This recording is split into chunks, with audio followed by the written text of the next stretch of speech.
Samsung A10 va Samsung A10s telefoniga qanday quvvatlagich tanlashni bilmayapsizmi? Unda bizga beradigan ma'lumotim manfaatli bo'ladi va telefoningiz sizga uzoqroq xizmat qiladi deb o'ylayman.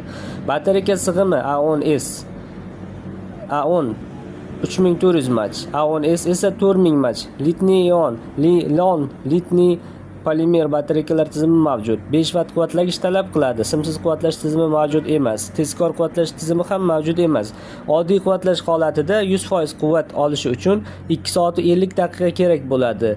A10s esa 2 soat 30 daqiqa kerak bo'ladi. Internetdan foydalanganda 7 soat 21 daqiqa, video tomosha qilishda 10 soat 56 daqiqa, o'yinlar o'ynashda 4 soat 29 daqiqa, kutish rejimida 94 soat, umumiy avtonomik holatida esa 18 soat 45 daqiqa kerak bo'ladi. Agarda sizga ham shunaqa ma'lumotlar qiziq bo'lsa, izohlarimizda telefoningiz modelini yozib qoldirishingiz mumkin bo'ladi. Videomiz manfaatli bo'lgan bo'lsa, bizlarni kuzatib boring. Hozircha xayr, salomat bo'ling.